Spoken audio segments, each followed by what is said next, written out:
Okay. I mean, all right, that's Is fine. this like a democratic election? I mean, I've dressed up like a girl before. It's fine. Nice. Yeah. Anything for the viewers. That was good. I wanted to start off with just like a quick what you've been playing, like hardcore, softcore, and like what build you've been playing. We can start with Woody. Yeah, I started the season with Rogue. I guess that comes as no surprise. I like Rogue a lot. And I started with testing blades for the race on hardcore. That was a lot of fun. And after that, I respec the Rain of Arrows, which is like the big new thing on Rogue this season, I would say. And that was really cool. Actually, I had a lot of fun with that. Right now, I also I'm just respecing and experimenting with the new uniques. There's a lot of things to explore, which I have fun with. Yeah. Rip. Well, I started off playing the Golem Necro because Minion Necro and especially Golem got a lot of buffs, and I was actually playing a Golem Necro before all of those buffs. So it's like, hey, this build's gonna do like 7 times more damage, and I'm like, well, it's already pretty good. Then they nerf like crit scaling. It's like, well, you can't even scale minions crit, so that's just perfect. So that build is way, way better than it was before, but it's still, yeah, minion AI things. I got it to 100 and killed Uber bosses, though. Nice. And I got a few drops that led me to play a Firewall Sorc with the X-Fall ring, so I'm like level 98 and 3 bars now, so Wow. probably by the end of the podcast I'll be 100 for the Oh yeah, you're second playing time. right now. I forget. Grinding. Yeah. Love it. Asmund, what about you? Oh, I got level 100 on a Sorc. I'm playing that Ball Lightning. I killed Uber Lilith for the first time, and it was pretty easy. She didn't do anything, and so it made it a lot easier. And besides that, let me think. What else really did I do? I did Duriel. I've been trying to leech out some Uber kills to get those uniques and make sure I get all that. And I leveled all the way to 100 already, and it's been pretty fun. I've enjoyed it. Awesome. That's really good. And then Woody, you were first level 100 on hardcore, right? I wasn't the first. I was the first on solo, though, it seems. Oh, okay. There was Oogie Boogie, who was he was a bit faster, like 2 hours faster, but he grouped with someone, and then his teammate died, so he finished it solo, but I couldn't catch him. So Oh, damn. That's gonna be interesting next time with ladder in season 3. It'll be yeah, a lot I'm of really fun. looking forward to that for sure. I really hope they add an actual solo self-found mode, because I hate, like, I'm not a big fan of self-imposed rules, but I also feel like self-imposed rules is how you get solo self-found, but yeah. Kind of annoying. I mean, we have Rob That's doing gonna a be really weird. great job at, forcing the devs to make solo self-found mode, so I'm not sure if you have been paying attention to Rob, just leeching Duriel non-stop, like he has like 500 kills or something. Wow. Have they said what they would do with like a leaderboard thing? Like I imagine if it's just levels, it's kind of lame. Yeah, I I'm don't think they guessing have- they'll do a Nightmare Dungeon one, right? No, they Or said even- they want to introduce a new system, like a new game system. I imagine something like Rifts a bit in D3, and that is going to be in like a leaderboard system as well. So Right. we don't have the details, but something like that. Huh. And maybe they're going to do more stuff. I mean, they could do 1,000 different things with leaderboards, right? They can even like add more leaderboards over the seasons. I think they didn't want to add in leaderboards because they didn't want people to see how unbalanced the game was.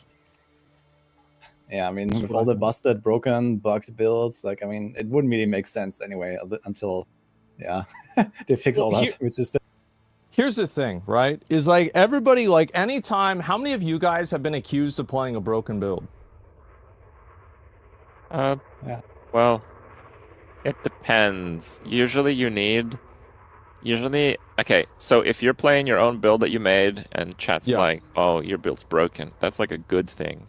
Right. But then if you get it like certified broken rated by like Mhm. Reddit or like a content creator, then that's a bad thing, right? So Yeah. you're probably getting the negative side of that as one, because Rax ousted your build as the most overpowered this league. But if you made that build for the first time, and then other people started copying you, then it's like, whoa, Asmon's build's broken, and then Yeah. you're living the high life. And that's what I thought too, until I watched Rob one-shot Uber Duriel on a That thing is four-man group. broken.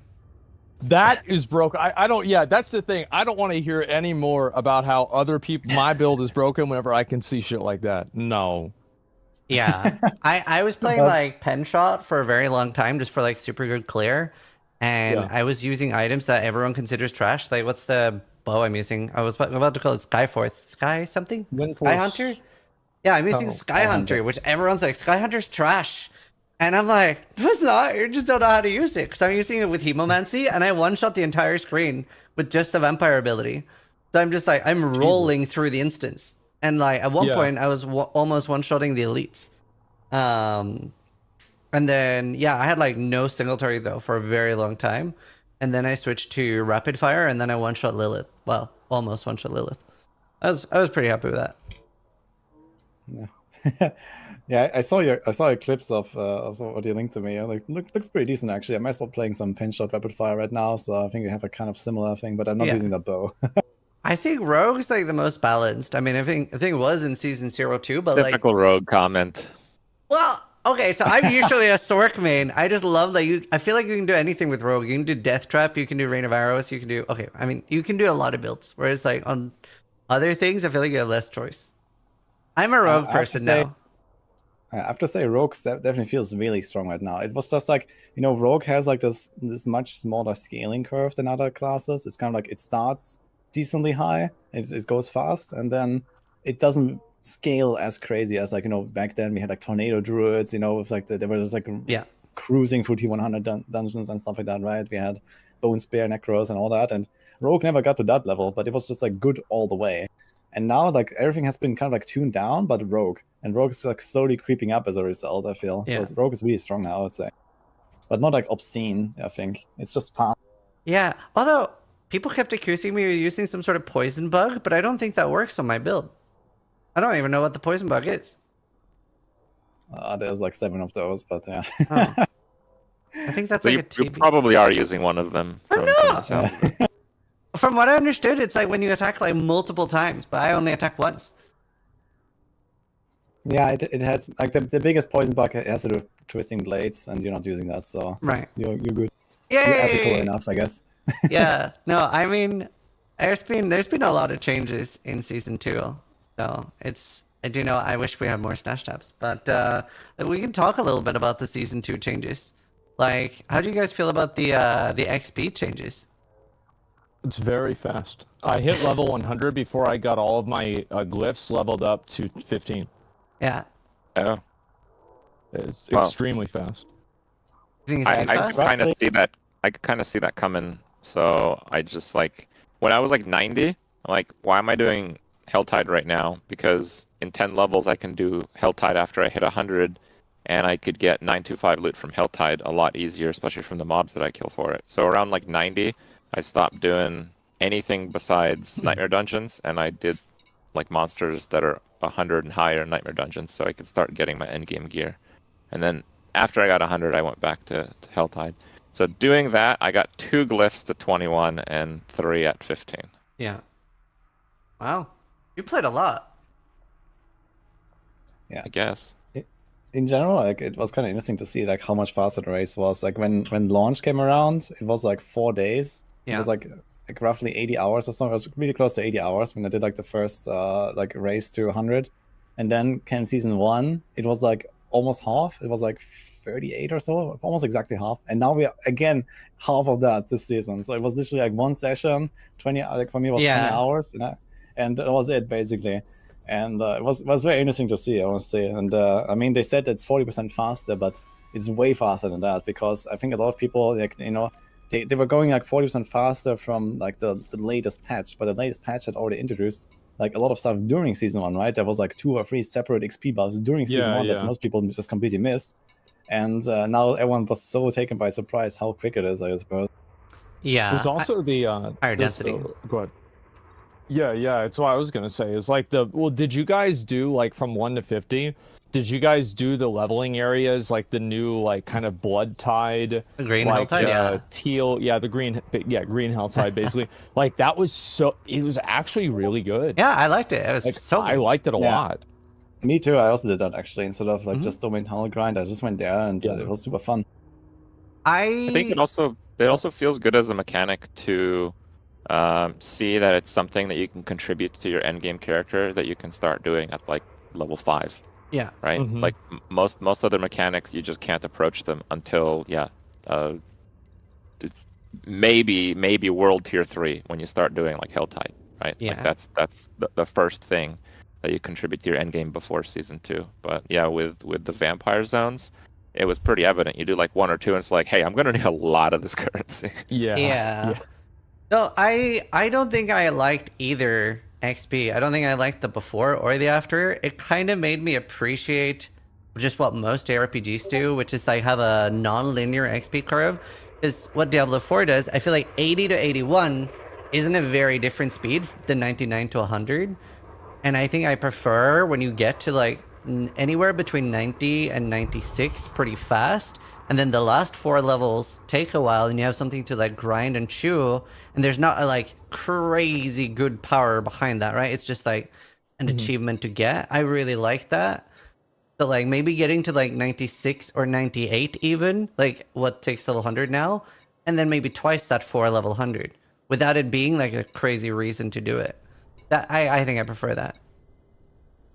It's hard to say because I feel like at a certain level, like some of the glyphs, getting them up to 21, in the process of getting them all up to 21, you probably would have accrued enough experience to have gotten level 100. Because like that's what it was for me, at least back in season 1, is that even whenever I was level 100, I was like min-maxing out a couple of extra glyphs, etc. So it wasn't really that big of a deal. But I would be okay if like there was a soft cap at, let's say, 95. Sure. Mhm. Yeah. You can always introduce a death penalty, right? True. Uh-oh. I'll have to pay attention. True. I'm not a huge, I don't really, honestly, I don't really have any takes on softcore because I don't play softcore. So it's like they can do whatever. It doesn't matter to me. But yeah, I don't know. I did, like you said, really like the season mechanic though. I think it was really well done and added a lot. But I'm also a little surprised. So at League Start, I don't know if you guys know this, but the vampire powers went past level 3. And I wonder if that was like a last minute hotfix. Because I had a guy in my chat, and actually several people that had some of the powers at level 5, and we didn't know how high they went. So he had spammed Hemomancy, and his was doing 120% of his health as physical damage. And he was like, wow, how high is... Was it like retroactively changed then? So he relogged, and now it was capped at level 3. So he was like, don't relog. And like, I think I had one at level 3 and moving towards level 4. But that makes me wonder if like the blood, like rewards and stuff from the board was supposed to keep going. Because I feel like the blood rewards don't make any sense, right? The last thing, or actually even the, what's it called? The season journey, the last reward is a shit ton of that blood. But there's no way you're getting all the way to the last part of the season journey without having maxed your vampire powers. Like you max the vampire powers in like 12 hours, I'd say. So I think they didn't expect people to play the entire like leveling process in those like blood tides. Maybe. In the green hell tides, yeah. That might be why. That's certainly part of it, but I also think this may have been like a more localized bug because like we had the delayed rollout of the season. We're just kind of skipping past that part, right? So I think maybe some people were playing a few different like local patches at the time, because I know a lot of people, they went into like dopamine tunnels or whatever. Yeah, I did. I just did the mechanic once, and I'm like, hey, it's pretty good. So I just did the mechanic. I did the mechanic the whole time, and none of my things went past 3. And I doubt whoever was in your chat was doing it much faster than I was. Right. So I think it was just some people because they were just. I think it was a real scramble on day 0 for them to get the league out. When they previewed the patch, I think they said that it's only going to level 3. Like they gave us the values of every level 3 power like before the patch came out. So I think this was probably just some bug or something that they had like maybe internal data for higher levels, and that somehow went to the live. Interesting. Yeah, I don't know. But I found like a lot of the rewards and awards like continuing to be the blood like really odd for something that maxes so fast. And I mean, it's good for your odds though. You can make an right. That's true. That's true. True. It does make it better, and like I think overall the bloods and being able to like level them up was kind of annoying because you would have to continue clicking it every single time. It would be nice to do like, you know, basically the gacha equivalent of a 10 pull, right? Like just okay, you just do 10 of them at a time.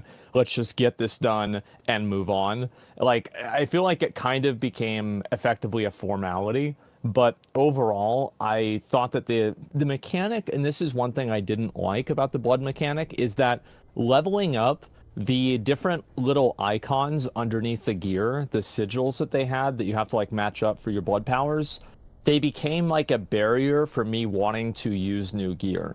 Because I didn't want to use new gear because, you know, like the hemomancy thing was like really strong for like pulling a bunch of mobs in, and, you know, for leveling that's really good. So I would have liked if kind of the costs scaled with like the level of them. So like maybe you wouldn't have to deal with like managing all of those like right early on.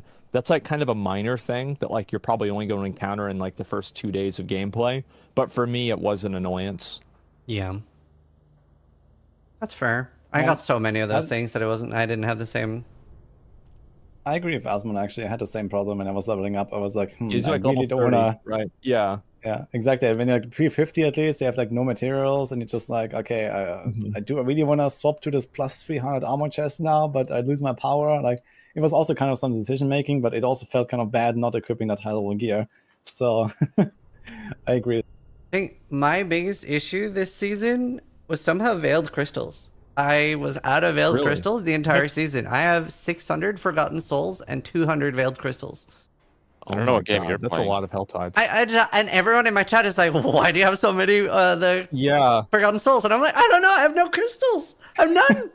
I'm out the entire league. And I see the complaints all the time about Forgotten Souls. And I'm like, how are you guys getting crystals? What am I doing differently? I haven't done that many Nightmare dungeons, but still. I just like live in Helltide. I heard from people as well, they're running out of crystals, and I'm sitting here, I have like 5,000 crystals. I'm like, what are you guys doing? Are you salvaging your gear? Well, that's the thing. So, like, do you like not loot all the gear? Like, because usually whenever I do a Nightmare dungeon, I have 3,000 especially like right early on, like I'll just loot everything and then just salvage after an entire run. Are you salvaging this? Yeah, I salvaged a lot. Like a lot. I salvage everything. I have too much gold. Like I haven't been able to run out of gold. I don't salvage blue stuff, but like, which it tilts me that I see blue stuff, but yeah, people are saying you might be selling too much stuff if you're out of veiled crystals. I kind of feel that too because I experienced that. I didn't sell anything the entire season. In pre-season a bit, and in season 1 I experienced a bit, but in this one, I was always short on Forgotten Souls, so I wasn't able to reroll anything. And when I was approaching 100, I had like 200 million gold. Like, how much am I gonna need to reroll? Like, I know they redid the system, but like... I feel like gold is no longer a limiting variable. Yeah, gold is crazy. I wouldn't say that, man. You can still ramp up the gold cost a lot. So I'm sure if you get really unlucky, you get that it becomes piece. limiting. Yeah, I have like that glove, man. It's like perfect, and I'm trying to roll crit on it, and I can't get more than 4% crit. It's so sad. Like, oh no. Yeah, I got pretty lucky with a lot of my gear. Jesus. Yeah, I don't know. I haven't done as many Nightmare dungeons probably. Like I only got all my glyphs to 15, and then I've just been living in like Helltide, Green Helltide, a lot of Whispers, and mostly focusing on like Duriel farms. So just every single time there's a Helltide, I've been doing that. And honestly, I kind of hate Helltide, like especially for casual players. It's awful. I think they should. Even if they like keep the awards exactly the same and don't make it 2 Helltides every 2 hours and make it 1 Helltide every hour, I have so many casual players in my chat that they have like maybe an hour here and there to play. If they log in and there's no Helltide, they can't do Duriel. Like they just can't do Duriel. It's awful for like casual players. Chance, though. Helltide is there are too many things that you have to do in Helltide. You need to get the stuff for summoning Duriel from Helltide. And you also need to get Helltide for Forgotten Souls. Yeah. So like it's like this massive bottleneck that, and it's also like, I'll be real, doing the green Helltide, the new one, for the seasonal mechanic, made me realize that Helltide sucks. because the new one is 1,000 times better. Yeah. There's like these special rares that spawn that drop better gear, they drop better stuff, they're just more interesting. There's more it added objectives so to much do, to the there's game. I higher love it. density. Yeah, it's great. And so then you go back and you play the old Helltide, and it's like, this isn't really so good, and now I have to get 300 of these twice. Oh my god. It's part of the pack size. You can't go down. You know, you're addicted. You're addicted to pack size, and you can't take any steps back. Like preseason especially, I thought the best mechanic in their entire game was Helltide, and I think they actually slightly increased the density since that version of the game. And now it just feels bad because everything else, it's like pack size, it's clear speed.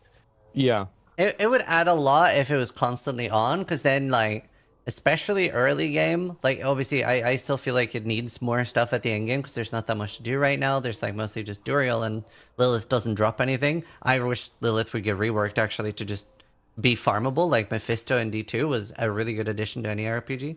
But yeah, like it would be really good. You could choose between red Helltide, green Helltide, nightmare dungeons, or just XP spamming like dopamine tunnels and stuff. Then you actually have some good choice. Yeah, that'd be really good. And then world bosses every now and again. And that's something I also really like. World bosses was super worth it. I did every single one. Did not miss one. I got my weapon that I'm still using at 100 from the first world boss I did in tier 4. It was a good day. There you go. Very good day. Yeah, they dropped a super high level loot now. It's crazy. Yeah. So one thing I want to kind of touch up on, because I know you guys are kind of information sponges. Maybe I missed it, but I know when they were talking about season 1, they're like, here's a season 1 mechanic, and after season 1, we're going to throw it in the garbage. Now, they did that, but to my understanding, they didn't say that with season 2. So are we expected that we have permanent vampire systems in the game forever now? Here's something kind of interesting, is that whenever they did their last campfire, I actually asked it, and I asked a question in chat. I said, I'm never going to play Necromancer ever again unless you make autoplay Necromancer from season 1 baseline. Basically, that was the question, and it was formed basically in a statement. And Joe Shelley, the game director, actually tweeted at me, and he said, I saw your question, stay tuned for what's going to happen at BlizzCon. So I think that we could see some degree of like overlap and like kind of implementation of these systems going into the base game, because I think that that's really where like Diablo has the potential to like fall off versus PoE, especially because PoE has built up like such a foundation over the years of just systems that just got better and better and better over time. And even systems that weren't really that good, like Synthesis, for example, were still implemented into the game in more removed ways, like with Twisted Distant Memory and with like Cortex maps, and having still the implicits that you can put on the gear. Like you still have Synthesis, but it's made in a way that makes sense for the current game. And I think that that's what Diablo needs to do, so the game doesn't just feel like the base game with a new flavor, and there's no sense of like the game never becomes more robust or more interesting. It's just a new version of the same stuff. Yeah. Yeah, there's like a huge problem that they had in Diablo 3 for the longest time, until like very recently when they actually started, like the last few seasons in Diablo 3, they actually started like adding a few like new systems, and they do it a little bit here and there, and it's not just only rifts and that stuff. So they did a good job there, and I think it's pretty obvious in Diablo 4 that they need to go down the same route as PoE, with like implementing league mechanics or season mechanics as like a permanent thing. And they're doing that a little bit already, right? Varshan is still here. Yeah. Volzir is like is a permanent addition. So I wouldn't be surprised to actually see the vampire stuff in season 3 as well. But maybe it's going to be similar to how Helltide works now. Eventually it pops up somewhere. It's not always there because the new season mechanic is somewhere, for example. And it's just like some other side thing that you can do, and maybe get like a special reward there. Like maybe the vampire stuff is going to be very efficient to farm, I don't know, certain elixirs or certain types of gear or whatever, as like a side thing that you can do next to Helltide and next to dungeons and whatnot. And if they keep going forward like that, I think this is a pretty good solution. Yeah. I feel like just leaving the boss in doesn't really do it for me. Like leaving Varshan in and taking out literally everything else, that doesn't do it for me. I agree. Like I think you can slap on the name, and I can just sit in all his mechanics and not care. Like Yeah, it's hard though with like things like vampire powers. I didn't play season 1, but I think there was quite a lot of powers with Malignant Hearts and stuff there too. So keeping something like that every season in a game that's already struggling with power creep, could be pretty dangerous too. Yeah, it's not so much about keeping the power creep, right? If they like, it's fine to remove the power creep and then maybe replace it with something else, or not even have any power creep. You can power creep in different ways if you want. It doesn't have to be temporary. But yeah, like, do you really want to keep Millennium Tunnels around in the game? Is the question. I mean, they kept the boss at least. So I like that they kept the boss, but what would be so much better? This would like double the league for me. Would be if killing Lord Zir and the Beast in Ice or whatever it's called would give Andariel fragments. So I could be like spamming Zir, Blood and Ice, Beast in Ice, and farming both Duriel and Andariel. That would have been like, oh my god, yes. Like, I would really like if we had something like an Abyss Jewel socket from PoE, and you could use one of the Malignant Hearts that is kind of one of the more balanced ones, right. instead of, something else. I would like that a lot. That would be cool for sure. Like, they can react some of the powers. I also wouldn't be surprised to see like some of the powers come back, like the auto casting necro thing. Like that could be like a new unique item or something as well. Sure. Like not like a power creep thing where it's just like for free, but you have to like have like a trade-off basically, and then you bring back like a favorite item basically that most people like. Yeah. I do kind of want to set the framework too, because I'm sure we've all been asked that. I'm sure we'll get to it. Like, how much do you like Season 2 Crip? Is it good? Is it bad? Should I come back? All that kind of stuff. I always kind of at the back of my mind compare the experience to PoE leagues. And I know that's maybe not the same for everyone here. Maybe it is the same for everyone here, but maybe not. Just because that's like a good standard, and not just for me personally, but I think it is kind of like the ARPG industry standard, which is why they explicitly mentioned that it's going to be a live service game. I think their goal is to at least meet that standard. So, yeah, I think that perspective kind of puts it in, because for me, Season 2 did actually deliver a lot on what I want out of a league in PoE. Like, I think they hit the notes pretty well. Yeah. I think it was good. Yeah, I would say, like, what have I told people? I've told them, like, if you should watch the game, make a decision for yourself, right? Like, should you play the game or not? But, like, if you've already bought the game and you own the game already, yeah, maybe try it out, play it for a couple of hours, and if it sucks, then, well, you wasted a couple of hours. Yeah. Yeah, I was usually, when people were asking me, people were like, it's worth coming back now, and I was like, you'll get between, like, 50 to 100 hours out of Season 2. For most people, I think. Mm-hmm. Yeah, and that's just one season, right? And then people ask, will I really get my money's worth out of this game or something? Like, always get this question, like, should I buy the game? And yeah, I mean, there's not much you can do wrong with ARPGs, I feel. Even if it's not in the perfect state right now, and you're like a super try-hard blaster, even then you're gonna enjoy the game for a while, most likely. And the casuals, I mean, generally enjoy it anyway, I suppose. Like, most of them, at least. So. Well, that's really the thing, right? Is like the game's made for casual players. Yeah, exactly. Oh, absolutely. So a lot of people, like, that's also what a lot of people say, right? That this is really good for casuals, and like, I think most people just like it, even if they just never get to level 100 or something. You say there's not a lot they could do wrong in the ARPG space, but I don't think people would exactly have that sentiment about Season 1. Well, it's more about, like... True. I think games in general have incredible entertainment value, so it's like, I hate getting asked that question. It's like, people go to the cinema, right? Like, insanely bad entertainment value. People go out to drink. Yeah. Spend $100 in one day. Just buying the same stuff that's at the store for $20. Yeah. What are they thinking? Games are so, like, good value. I feel like I have a very, like, high value threshold on my games. I want, like, at least 1 hour out of every $1 I spend. But in my test said they want 1 hour every $3 they spend. And I'm like, dude, if I spend $60 on a game and I get 20 hours, I'm pissed. But yeah, I hate this discussion. I mean, go to the park, okay? Like, I think that it really depends, right? Because there's Okay, some Grandpa. people, there's some people they can spend $70. It's not a big deal. You know, they have a good job. You know, they live in a good place. They're in a first world country. Everything is good for them. And there's other people that have to save up money to buy $70, right? By spending $70. So it's just that like you can't really tell somebody, is this worth it for you? Because That's hard. they're going into it from their own perspective, like completely from their own perspective. Absolutely. Everybody's, you know, yeah, everybody's value proposition is going to be different. Yeah. No, I mean there were a lot of really good changes. I'm very happy with, like, at least it's going in a good direction, even though like I would want more days out of it. I was hoping to get like a week, but I'm already pretty done. Like my main goal was to get it uber unique, which I already got. Yeah. Which one did you get? I got the Amdariel helmet.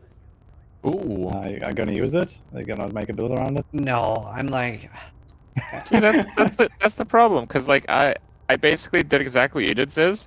I went and did Uber bosses, but then the items that I got off the Uber bosses really encouraged me to make another character, so I did.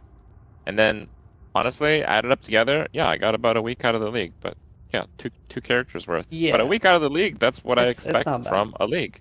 it's not bad for me. I think. So I just Andariel's Visage wasn't that exciting for me, and I don't feel like. I think items need a little bit more excitement in D4. I was really excited when they were like, "Oh, we reworked unique items to make them more exciting," and the first thing they show, all that changed was damage, and I was like, "They get it, they know what we want." And then I saw the item, and I was like, "They don't get it," because it was just a damage increase, right? It was like the gloves, like the basically face breakers, and I was like, "Oh, that's not it at all." And then they showed the druid amulet, and I was like, "This." Do more of this. This is what I want. This is exactly this Yeah. amazing. Like, give me like additional projectiles. Give me ricochet. Give me some sort of weird effect. That's my favorite thing. That's all I want more of. But I like, think they've done actually a really good job exactly what you described, though. Like, look at these new uniques that drop from Duriel. Like, exactly what Crypt just described of the Xephal's ring, that, you know, it's like basically build enabler with like those explosions from your dots, and you have like, you know, like the gold sack Flicker crown, step. and yeah, there's like a flicker step exactly. When I'm using that on the Rain of Arrows, man, it's so much fun, and it really transforms your build. I think most of these are mostly damage increases, though. There's not that many that like change the behavior. They're like a different way to add damage. Like even Axe Falls is just a different way to add damage to your build, right? I think the prefer most- more like core behaviors. The most interesting items for me are the ones with like pretty brutal downsides. I don't like downside as opportunity cost, because that just makes the item feel garbage. Mhm. It's like, hey, this temerity effect is good, but they have bad stats, so I'm not Like going to all use it. Sork uniques. Yeah, I want an item that has a ridiculous stat, and then a stat that completely screws you over. Right. And then your goal is to overcome the challenge to unlock the power. Like, Mr. Loved that's how I- Scourge. I think you're In a gonna see way. more like what Crypt describes in the future as well. It's I hope already, so. I mean, it's going in the right direction, but you yeah. know, they are trying to add ways to like make gaming more interesting. You know, like you scale your character with different stats now and whatnot. And I think you're gonna I go like that 5 route as well. stats. I would definitely like 5 stats. I feel like the 725. This is like, I mean, correct me if I'm wrong, but I'm pretty sure there's like an 820-ish breakpoint for like health scaling, because like I've upgraded pieces of gear, and like there are certain things. The only thing that I think scales completely all the way up to 925 is armor, like the actual armor on the piece of gear, because even the health value scaling does stop somewhere around the mid 850s, somewhere around there. Yeah. So I feel like you get your gear and you are getting higher item level versions, and I really like how it goes up to 925, but I would love if there was a way to get gear with like maybe 5 stats on it, or gear with something else on it whenever you unlock it at like level 900 or something, because I do feel like the gear grind is missing that last 10% or that last 20% to it. Yeah. I think what we really need is something like corruption or so in Yes. from PoE. I think that would be perfect, because you have like so many kind of like decent, good items lying around in your stash. You have like 10 copies of different pants, 10 copies of different helms, and they're all Yeah. good. And I'm just like, you know, okay, I mean, I need that one, and the rest I'm just gonna keep for whenever I want to swap my resist or something. But you know, if you had something like a chance to gamble on your items, that would be superb, I believe, with like Yeah. the flood of loot that you're getting in D4. The 5th step being corruption only would be very, very cool. And like especially on like uniques and stuff. Like a guy in our guild found 2 Andariel's Visage. Like him actually like corrupting one would Oh, be man. pretty sick, right? Yeah. So This was I just think Shaco proof, yeah. I know, yeah. So and 'cause they're not tradable, right? I wish there was more of an economy in D4, but I really like what they did with resistances. I thought I would hate it because from the way they talked about it at the fireside chat and the way they talked about the all rest on the amulet, and I don't know if they said it and it was only in the patch notes, but I at least didn't catch it in the fireside video that there was going to be a resistance drop between like world tier 2, 3, 4. So I was like, are we just gonna rest cap from from putting diamonds in my gear and the amulet? Yeah. Like, is it gonna be that simple? But it actually added quite a lot, and I really like the resist swap. I think that was a good step in the right direction. However, I kind of hate the like vuln crit change in a way. It is still better, and it enables more builds, but I'm not excited for any like damage stat now. Like they're all the same, right? It doesn't matter if it's close damage, healthy enemies, vuln, crit, they're all the same. So I still think it's good. Like it was better than before. So it's moving in the right direction, but it's very homogenized, the damage on gear. It's basically, the it might as well say damage, damage. There are Huh? some damage differences, on actually. Tuesdays. Yeah. There are some differences. I don't know if this is intentional or not, but like one of the Paragon legendary notables for Sork is up to 30% of your increase to cold damage is added as multiplier to vuln damage. Yeah. Yeah, see, that's cool. Right. So cold damage, sure, but it's up to 30. So 300% cold. It's not that hard to get if you're cold, but actually it's kind of hard to get if you're fire. But here's the thing: there are multipliers. Like if I get cold damage multiplier, it actually multiplies the stat. Oh. So I'm actually using that thing that changes between damage types. Mhm. So when it's fire, it's 30, but then when it's cold, it's like 10. Oh, Right. the new legendary. Yes, and that's just because of how much cold damage I have. Mm-hmm. So actually, there are these subtle differences, but they definitely need more of them. It's not totally homogenized. It's just I just wanted to point out because I'm Okay. sure you're gonna get nitpicky people talking about it. Sure. It's not exactly completely Yeah, homogenized. I just wanted Yet. to be a little bit more exciting. Like I don't want like attack and defense. I Yeah. really like the resist changes. So. I mean, I've enjoyed. I think the resist changes are nice. I feel like having maximum resist. I think that they basically just took the system from PoE and pretty much just put it in Diablo, which is like I'm kind of okay with that. I don't think that's like a horrible thing, but yeah, I mean it's I guess decent enough. Yeah, They weren't as bad as I thought they were gonna be. yeah. I mean, I would even say Like, you don't even pretty need to good. credit PoE with it, right? You could credit D2 with it. Oh, that's Yeah. oh, you know, I never really This played is a lot from of D2, so I'm Yeah, not sure. yeah, that's fair. Fair. I actually thought it would be like perfect, but actually I'm kind of the other way. I expected greatness, but was a little disappointed. Oh, that's Like I have 0 fire resist on my Sork, and I have like 40 fire resist overcap right now. It's like Yeah, just it's from passive. Oh, because you get everything from int. I will It's have not- you guys know that the only reason I rolled a Sork this league is I assumed that Blizzard would not balance the fact that intellect scales resistances, and it would just be super easy to play Sork or Necromancer, and it seems like I've been right. Yeah. So Yeah. choice. it's a little bit more than that. So you kind of reach about 70 just having a fully geared out character, but Yeah. then the damage type that you pick always puts you over. So I'm fire, so Uh-huh. I go to the fire boards, and the fire boards have incidental fire resistance. Right. So Yeah. Yeah, but yeah, I guess it's just like a perk of playing a Sorg in that case, right? It's just like Yeah. you play a Sorg and you have easy access to auras, and I mean, why not, right? I think that's fine. It's just like one advantage of playing a Sorg. Yeah, that's fair. Didn't have that as a rogue. Still I team rogue I now. enjoyed.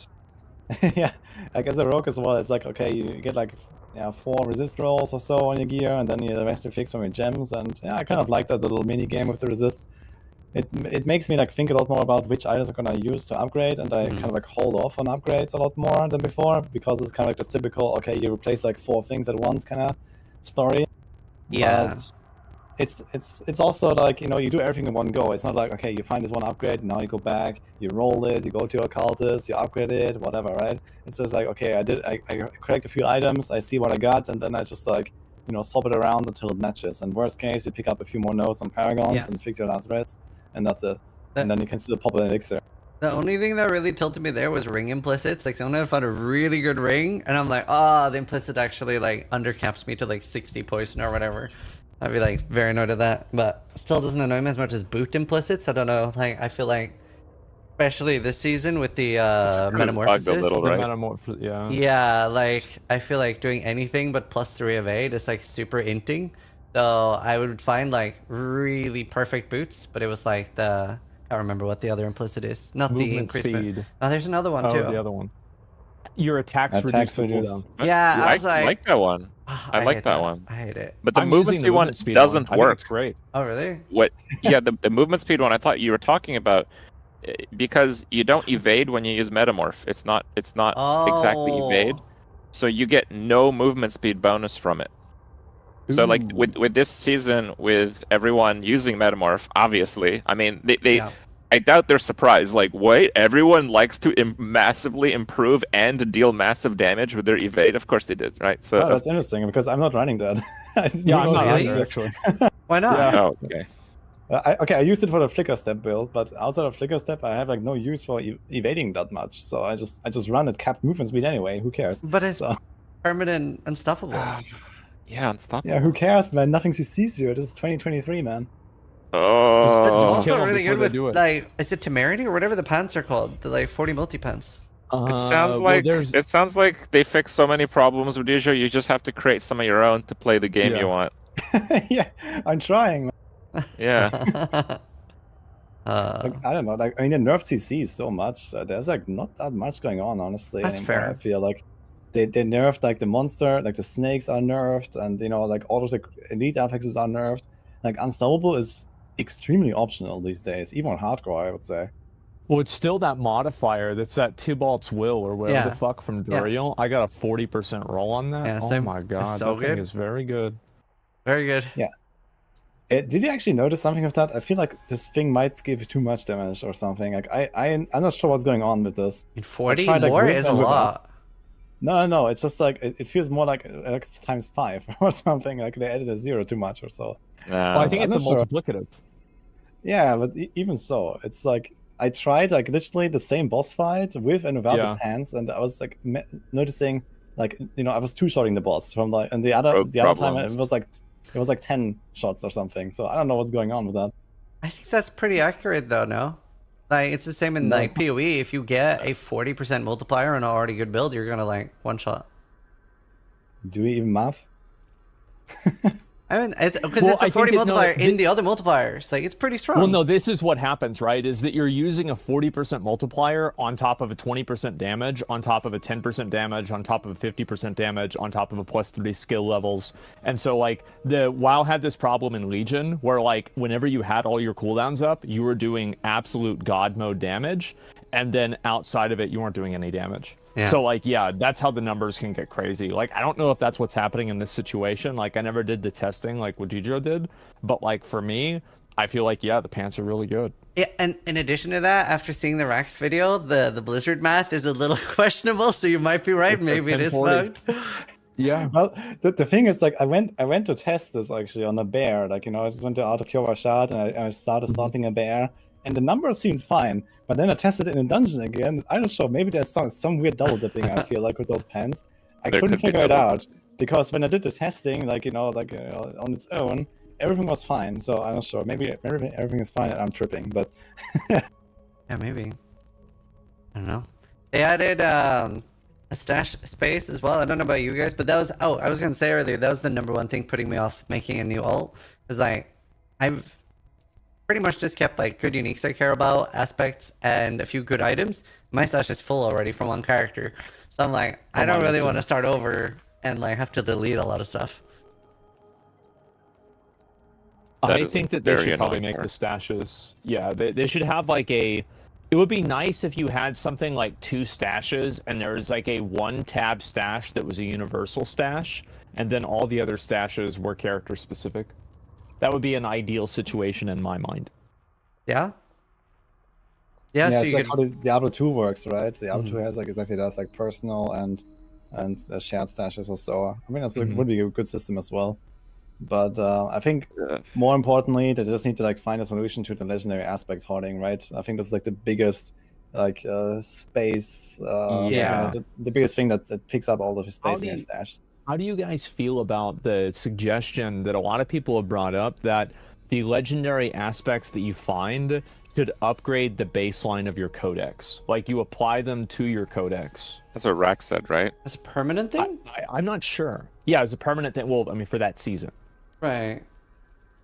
Yeah, I discussed exactly that idea as well with other people, and I think that's not a bad idea. Like, just like allow everything to go directly to the occultist, and you just like go from there then, because like eventually you're gonna have like 5 copies of every single thing you want anyway, but you need to store it somewhere, and it just like clutters everything, right? And then you want to try out this one new thing, you have like an idea with like your build, you want to swap it, and then, oh man, I didn't save that 1 power, now I have to go grind 5 hours until it Right. drops. That also feels terrible. So, like you remember, oh man, I salvaged this 20 times. Like it Yeah. just feels bad. So yeah, I Yeah. kind of like it. I think it's good as a casual feature. As a non-casual, it sounds a little bit too easy to me. So like maybe a middle solution would be that it increases the average. So let's say you have like you put in a 20%, or sorry, the baseline for Edge Master is what, like 20, and then you find a perfect one at 40. It increases the average, right? So now your Edge Master is 30. It's like a plus You put 5 in another every time or 40, something. now it's 35. So maybe you can't get perfect ones, or you have to grind out a bit to get perfect ones. That way, like, drops are still interesting, because I think that's quite cool that you do need to find a good role, and you get excited for a good role, and I think it's important for ARPGs to have exciting moments.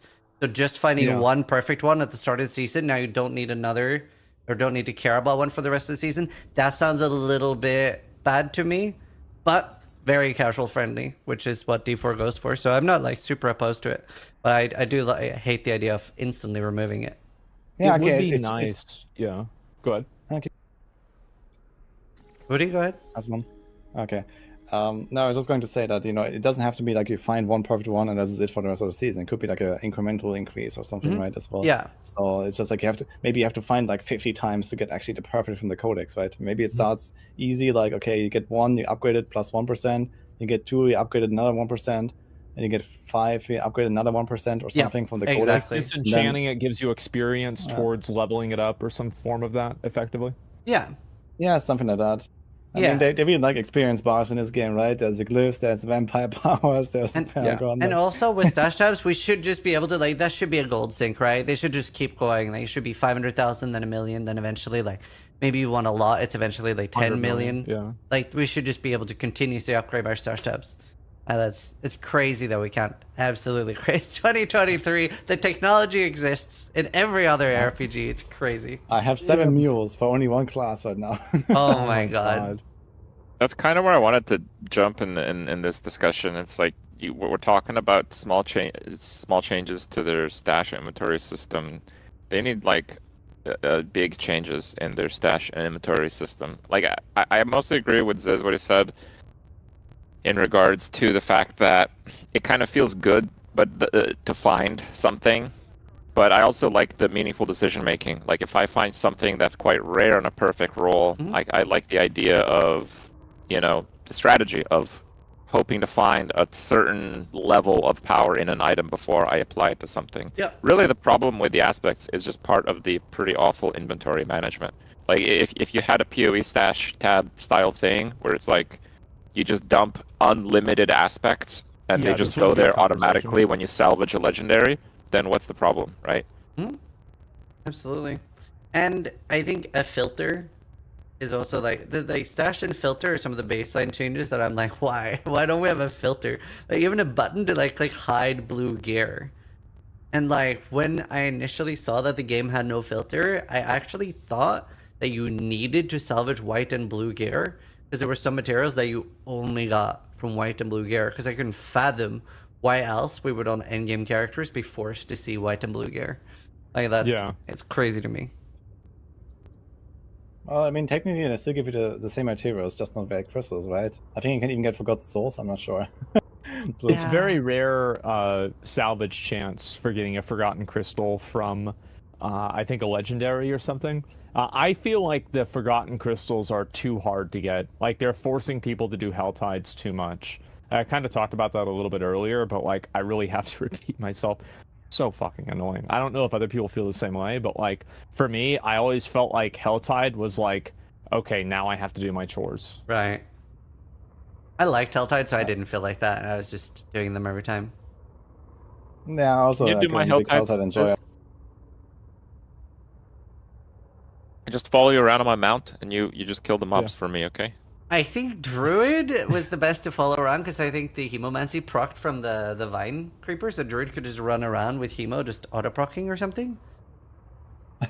Really? It's pretty You good. don't have to hit them. Yeah. That's kind You don't of have to the be in work the of same all group. minions? You don't have to hit them. In Helltide, you just have to be like on the same like In the 2-screen vicinity. area. Yeah. And it's the drops are shared globally, which is an awesome feature, by the way. I wish we had that in Legion. Right. In Yeah, Legion, I that'd think be you great. actually have to hit a mob to get partial experience. All right. Yeah. Yeah, I don't know. Yeah, I think like the group play in the game, I feel like it's very there's like very serendipitous group play where like you feel good whenever there are other people around you. Whereas like I know in WoW, especially back in the day, the group play there was always like friction and like annoyance to it. Yeah, group play is very strong. Like incredibly Yeah, it strong. is. It almost to the point where it feels like I did one Duriel for my like video about my build, and I felt like such a waste. Like I am fucking 3 other people out of a chance for Uber here. Yeah, exactly. Yeah, if it wasn't like like this crazy like loot share with Duriel, I think that would probably be a bit better. I mean, on one hand, it's kind of nice that it's like some social activity and you can do it together, and then feels good that you have multiple chances if everyone does like a rotation or something. But on the other hand, I feel like it's like too forced. I totally agree with this there. Like I want to go in, for example, when I make a build, I'm like, okay, I want to do like. This is what I do in PoE. Like I do like one round of all the Uber bosses with a build and do like a simulacrum, all that stuff, right? Yeah. And exactly like this in D4 as well. Like I want to do like one round of T100s. I want to do one round of Lilith, etc. And then of course a Duriel. But every time I make a build, I want to do a Duriel, I will feel so terrible, grinding up for like an entire hour for like one Duriel or whatever, or 2 hours. I mean, that's a problem with shared loot, right? Maybe Duriel shouldn't have shared loot. Duriel should just drop loot. Anyone that's there can pick it up. So you're more incentivized to do it solo. Maybe there's slightly better drops in a group. I mean, it could but just it's also, be like a lower chance. For people reaching, it would just be like they have like a 25% chance for a drop. Right. So the host has the 2% chance, and everybody else is like 0.5. Everything you're about to see has been captured in engine as one continuous shot without loading screens. Distance between planets has been compressed for the sake of brevity. Oh, so, yeah, I get it.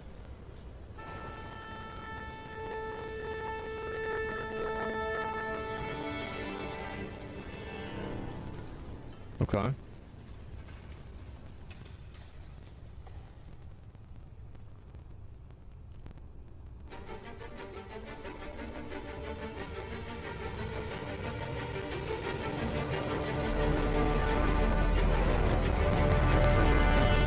So that's like the sun. I guess the blue one's Earth.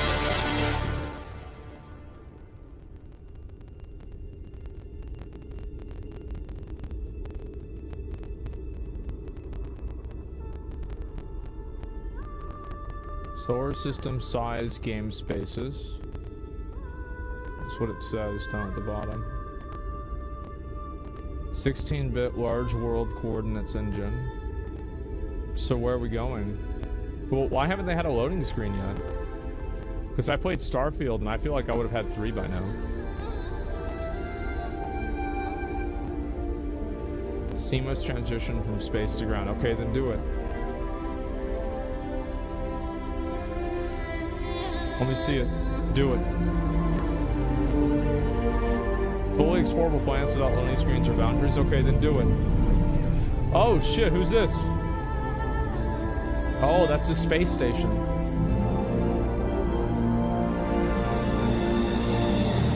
Physically based atmospheres with multiple light scattering.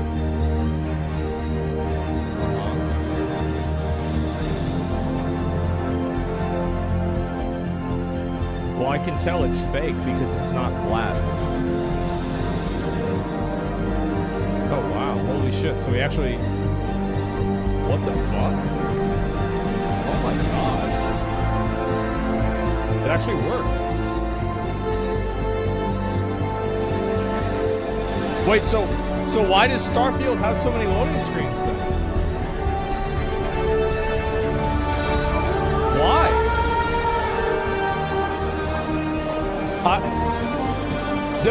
What? Locations populate instantly with characters and players. I can see why people donate money to this game now.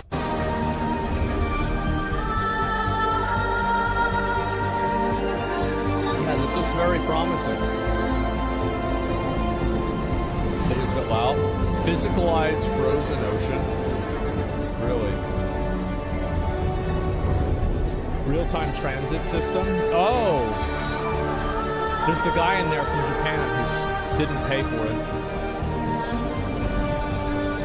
Can you go into water? Or underneath the ice? There's like a frozen whale.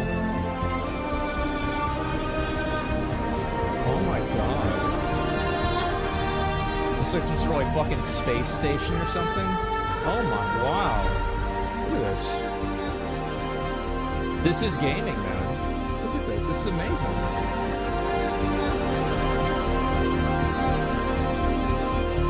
Still too loud? Well, I turn it down a bit.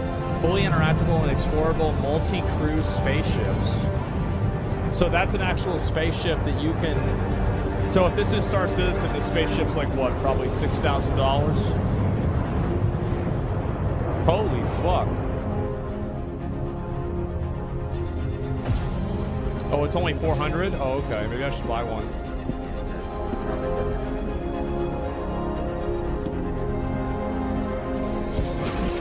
Okay. Oh, that looks incredible. Wow. So you can like sit out. Oh, that's... Wow. Okay, now what? Is there a Yeti down there?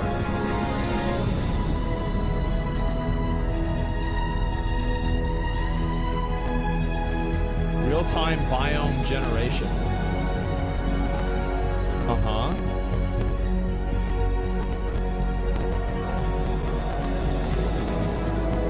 Has to be pre-rendered, I see.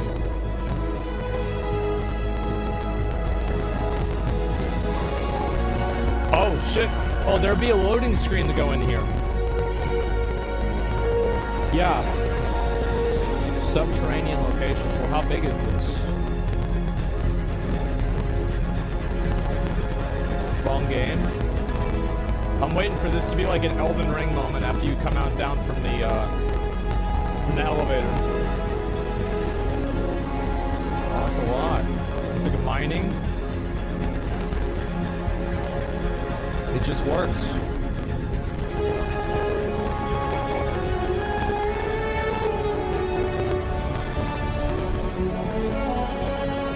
Oh my god.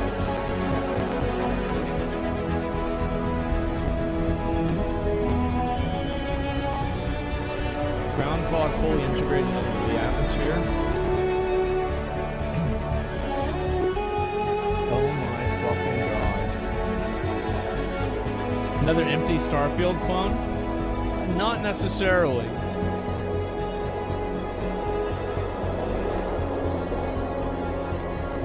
Sunlight shafts through the atmosphere. This is amazing. And like this, yeah, there's been no loading screens or anything. Rivers, driving, terrain, modification, object distribution.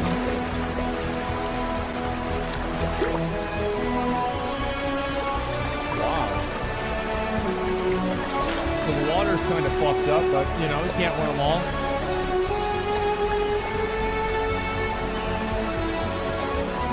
Oh my god.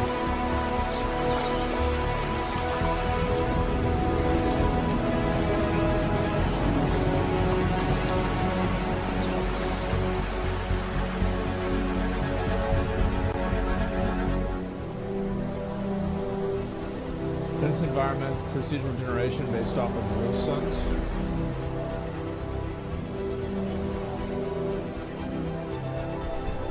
This is a demo for the updated engine. It's not live yet. Well, I still think it looks really good, man.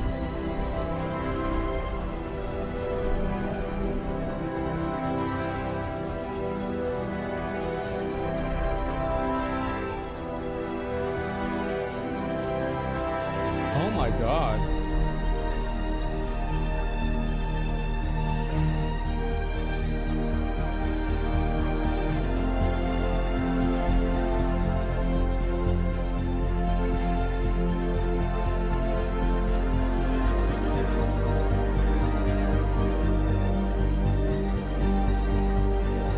This looks like Valheim. Well, I mean, it looks a little bit better. Dynamic planetary winds, driving physics simulation. Holy shit.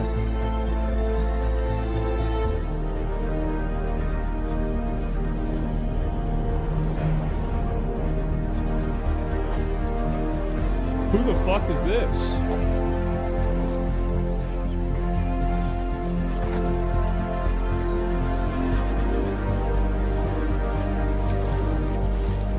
It's like a hippo. Those are all the, look at all those Discord moderators. So there's like a whole area here. Oh my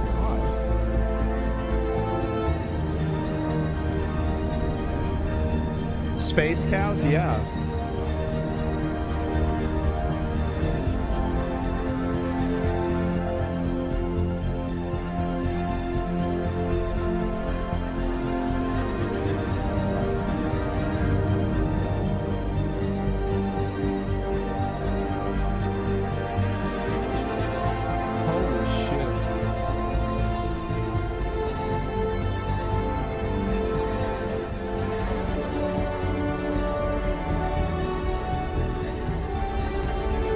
Generation and rendering volumetric clouds at planetary scale. Holy fuck.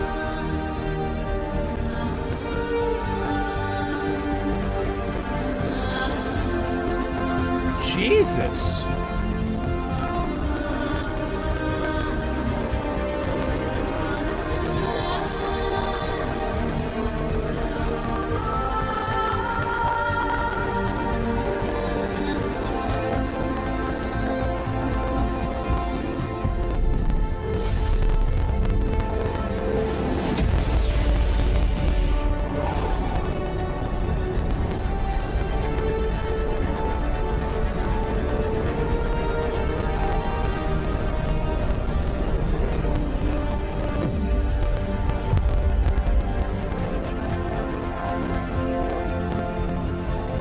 This moon of Crusade? Wait, this is a moon? Bro, that's not a moon, that's a rock.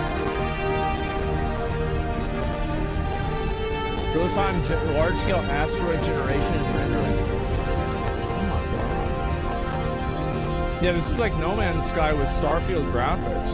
It's I feel like the style of this is a lot better than Starfield, honestly.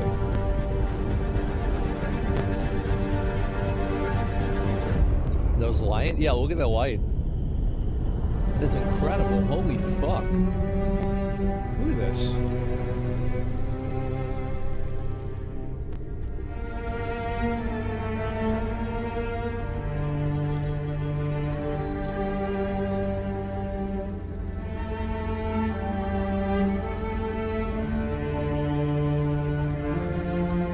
Real night, base day, night cycle based on planet rotation. So like what happens? It looks like it's like Jupiter, right? It's a gas giant. Can you go on? What happens if you go into that? It's not going to show that, are they? Probably nothing, right?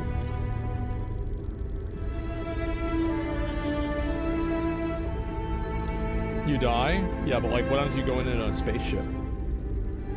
Oh shit, they are! Oh my...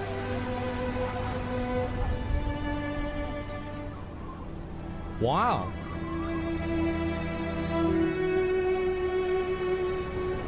This is amazing. And this is all in the same area.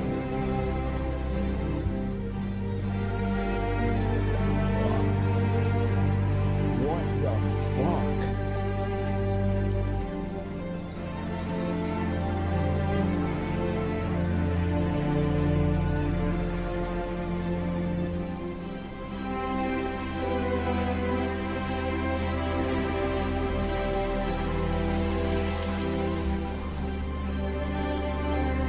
requires a 9060 GPU. Yeah. Oh my god, this is incredible. I didn't expect it to be like... I thought they were just gonna go through like one planet or like go around the different... Jesus, there's another spaceship.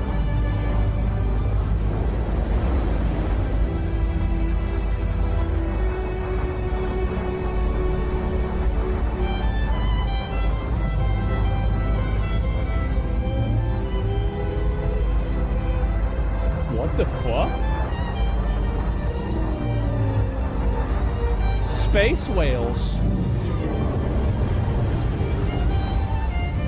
Holy shit.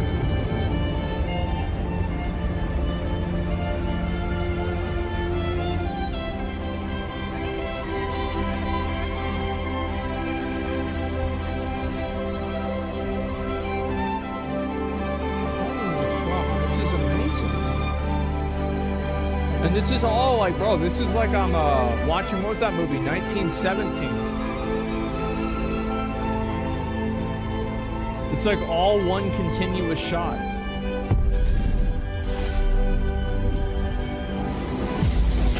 This is incredible.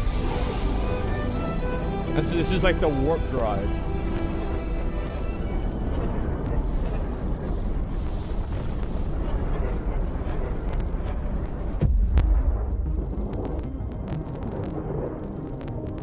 Holy shit. This is a space scaling? What's that in the middle? That's another space station. Damn, that's a lot bigger than what I thought it was. Oh my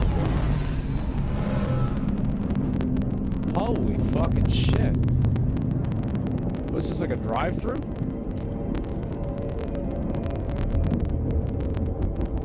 Go in it. It's an ad, yeah. I told you guys you're not gonna give it ads. Oh, what the fuck? What in the fuck is this? That's cool. Oh, that... Okay. This is fucking badass. Yeah, I like this a lot. Yeah. Holy shit.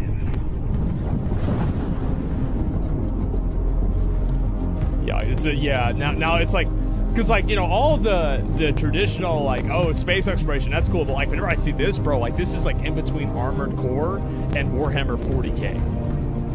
No, I fucking love it. This is incredible. And like you go down and there's like, oh wow. Holy fucking shit.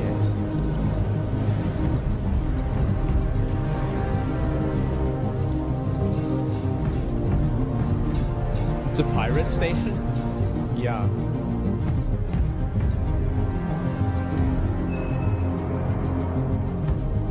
Oh wow. Cyberpunk? Yeah, it does remind me of the cities in Cyberpunk. Or the city in Cyberpunk. Night City. A little bit. Opponent-driven skin shader. What the fuck?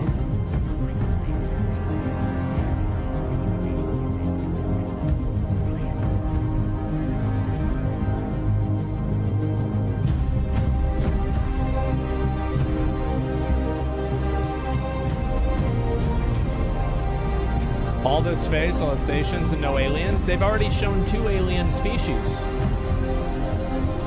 Yeah, they've shown 2 already. I'm sure they'll probably show more. And even if they don't, I'm sure there's going to be more.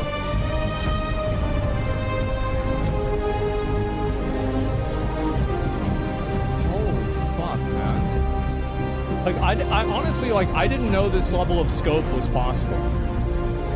I'm going to be totally real with you guys. Like, I didn't know you could do this. Now, I'm sure that there's probably going to be, like, different types of design tricks. Like, for example, like, that wormhole probably functions as a loading screen, and, like, so do other things. But, like, goddamn, it's so fucking clean, it might as well not even exist. Holy fuck, look at that. That's amazing. No, it doesn't?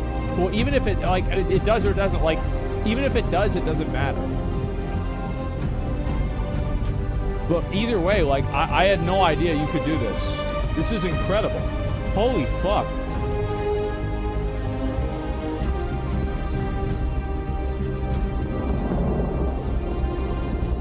Okay, so now what? Dude, imagine showing this to somebody who just got done playing Super Nintendo.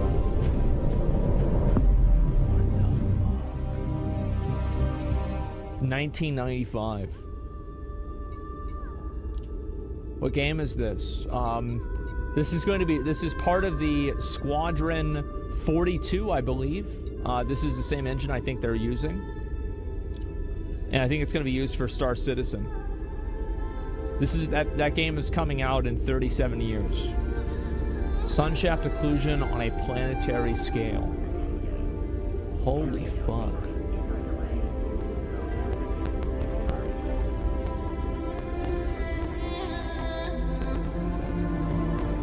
Isn't it funny to think back? Remember those people that were trying to make that game Earth 2?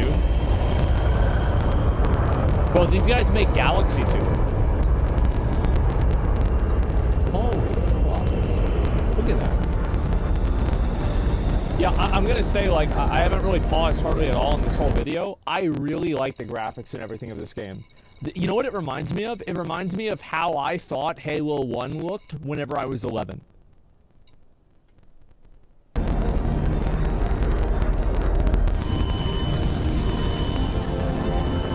Oh, this is bad. Yeah, that's bad. Uh-oh. It's very scripted? Oh, it is. It's a demonstration.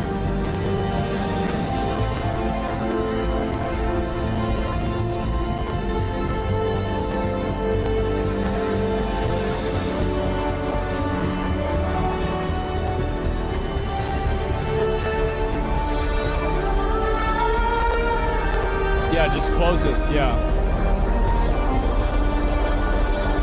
Holy fuck.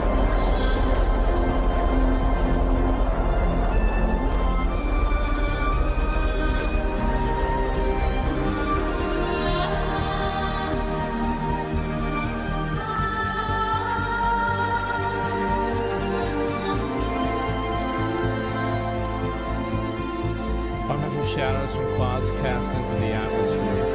A lot of games have stuff like this now. It's very nice, as you guys can see.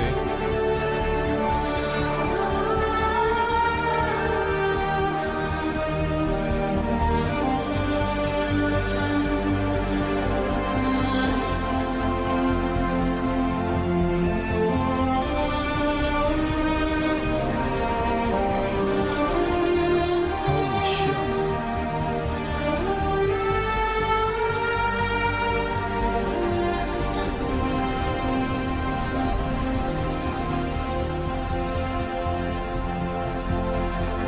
Terabyte download? Oh, that's easy.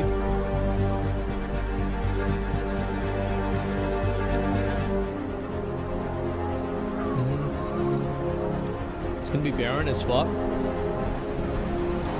The thing is, like, I don't think that's really a bad thing as long as it's really big and there's a lot of people that can do whatever they want wherever they want.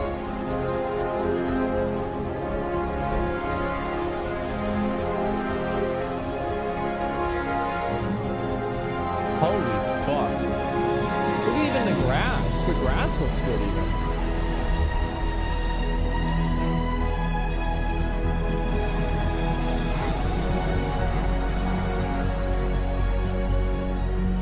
Is the engine demo? Yeah, I see that.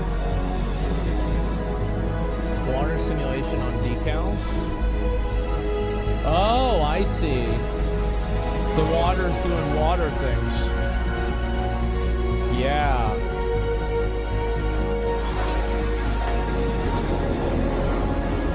Wow, that looks cool. Holy fuck. Hierarchical and object container technology. Yeah, look at this. This is incredible.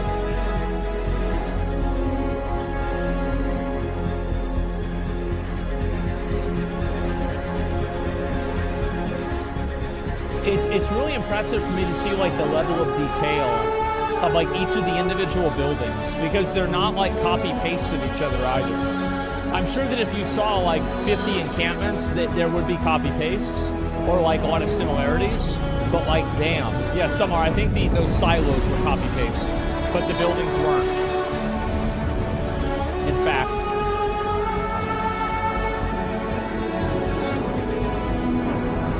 Oh, I saw this on Top Gun. Yeah.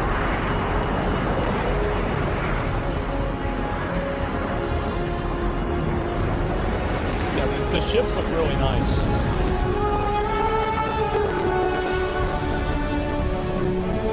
I think the water leaves a little bit. Oh shit, they're gonna. Oh my god. They're probably shooting. Oh, bro, there's probably terrorists over there. Oh no, never mind. Maybe they just have oil. Uh-oh.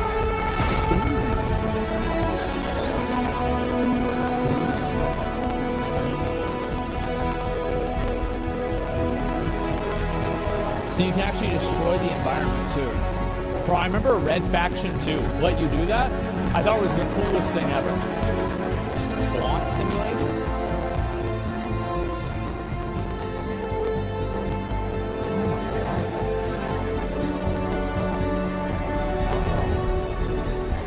Gotta get that checked out.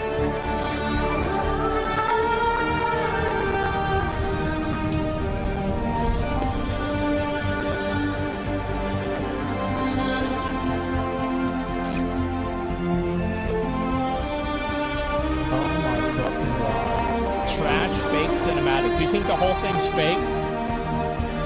Yeah, probably is. You can tell it's fake because the Earth isn't flat. Yeah, by now, like, you know this shit's fake. This is amazing. I'm gonna be honest, guys. I could watch this for an hour.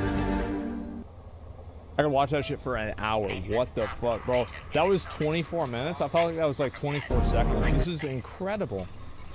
I am so impressed by this. Like, I can see now why people have waited 11 years and they've given them like a bunch of money. I can see why they did that.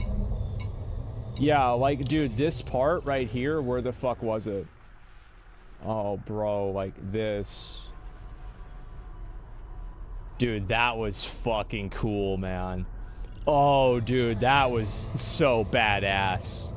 I love that. The two planes crashing was utter garbage, though? Yeah, you're right. It wasn't that great. But, you know, again, am I going to focus on the one thing that wasn't good or the 50,000 things that were? I mean, you can always improve something small like that. What this is really showing is, like, the capacity. Like, they can improve the planes crashing into each other.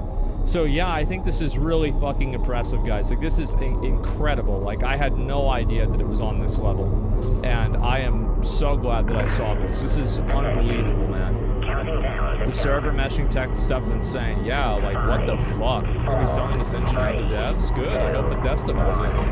Fuck, I hope Blizzard buys it. This engine is incredible. What the fuck? Oh my god. I think that the skin and like this doesn't really look super great, personally. I think it really looks great for the environment, though. As I said, I think that it was like, where was it? Yeah, here. I really like this scene here. This reminded me, dude, am I the only person, like, dude, I got such strong Halo 1 vibes from this. Oh, man, I was like, yeah, bro, like, this could have been, what were they called? A Pelican. Yeah. Holy fuck, dude, this was so cool. Yeah, this is just amazing. I mean, I never thought I'd say it, but I think I'm excited for this game. I am. This is unbelievable. This is incredible. I can't believe more people aren't talking about this. I'll link you guys the video. Yeah, look at that. New video on the WoW channel. I'll look at it in a second. Watch the server meshing. I'll look at that maybe tomorrow if people want to link it to me and give me an idea of what it is. The engine's an offshoot of CryEngine, Lumberyard owned by Amazon. It's basically a modded version of the same engine that New World uses. Well, that's good. That means that whenever the ship goes anywhere near anything, it'll go like... Squadron 42. Disengaged. Move clear of the landing pad.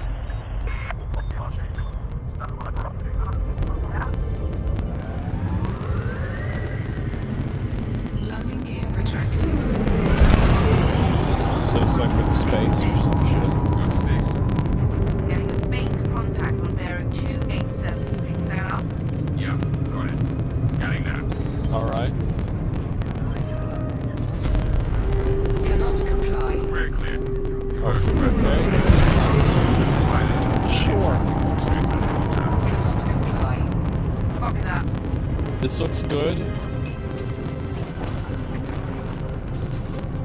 Archangel. Archangel. This is Gregary. Come back, Gary. Redirect to sector 7 Bravo Echo. Goodbye, Commander. Bon voyage. Copy that. On our way.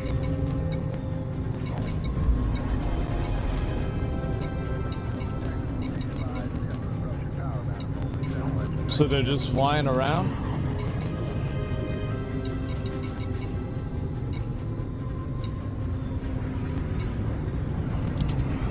It's all in-game footage, by the way? Oh, shit.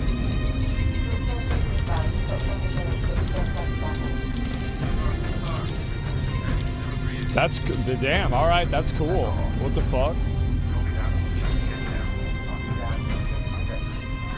That was cooler than I expected it to be, honestly.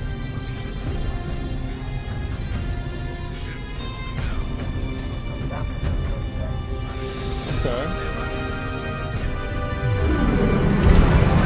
Big ship is flying, by the way? I bet it is.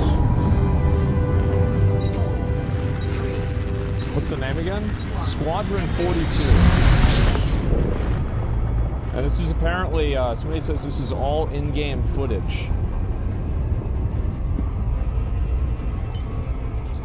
Just a random guy. I know I just wrote you. But a couple of hours ago, proximity sensors on the other Side of the jump got tweaked. Word is it might be that clan we've been battling with. I guess that last fight didn't scare them off off. quite like we all hoped it would. Honestly, we've been out here so long, I don't know what to do. For anymore. I just wanted to let you know. Okay. Right as soon as I can. Stay safe. Your loving son.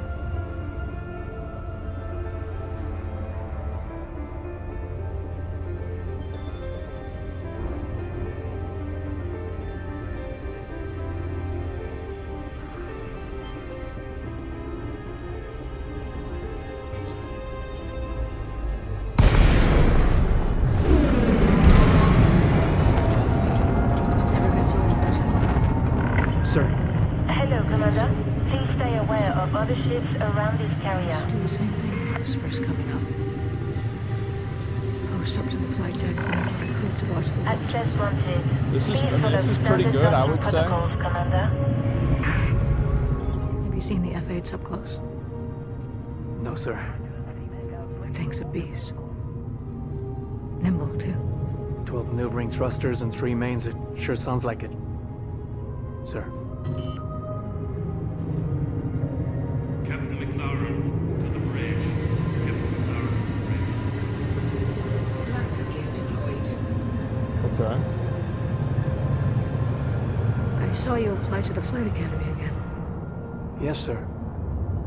Keep your head up. Took me a couple times before I got in. Thank you, sir.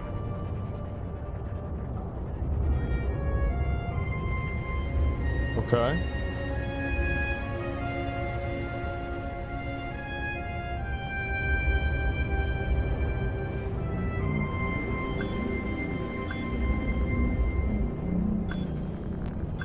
So this is on like Earth or some shit. It says Manchester. You know what they should have right now? They should have like another like a riot in the streets over like a soccer game, just to show that like even in the future, some things do never change. Welcome to Cloud Imperium Games Manchester Studio. I'm Chris Roberts, and I'm pleased to announce we have just passed the major milestone. Squadron 42 is now feature complete and has entered its polish phase. To celebrate this milestone, we've gathered some of our core leadership together to share what this means. All right, well, let's all right. So we're gonna show some gameplay in a minute here. Let's take a look at it. As Chris says, we've moved into the polish phase of Squadron 42. Well, that's good. Which means extra emphasis on ensuring things feel fun. This means focusing on the small and large elements of the game, such as dialing in combat encounters. Sure. But also looking at the feel of how you control your character or vehicle and making sure it's immersive as possible.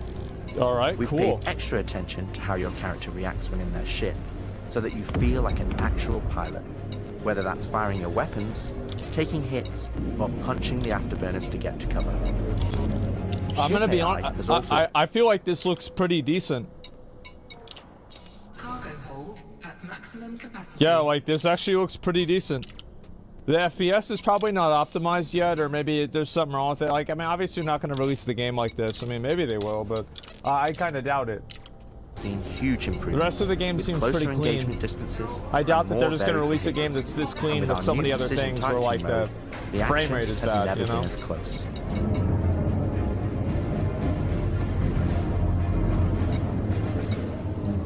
With the aim now on polish, we've organized the project into self-sufficient strike teams, so we can focus on individual areas to deliver the best. So even on the ground too. Okay. Get out of sight. This is gonna spot you. So This why are allows us people to bring saying all this is Star disciplines together Citizen? with a unified vision of enhancing the gameplay by seamlessly blending it with polished visuals, Because this isn't the name of the game. final It is? cinematic performances, and our ever-improving technology. So, this is, it is, this is a single-player version. Okay. All right. You didn't see the boat, kid. You're good to keep going.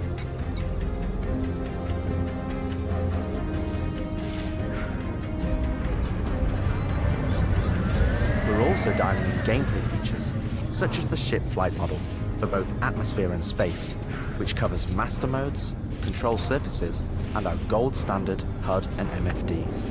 Yeah, I feel like this looks pretty decent. Our interaction system for both the world... I think the gameplay, like the graphics here, look good too. The graphics in a weird way remind me of Armored Core 6. I don't know exactly what it is about it, but there's like a lot of like very clean textures, and like to me it reminds me a lot of that.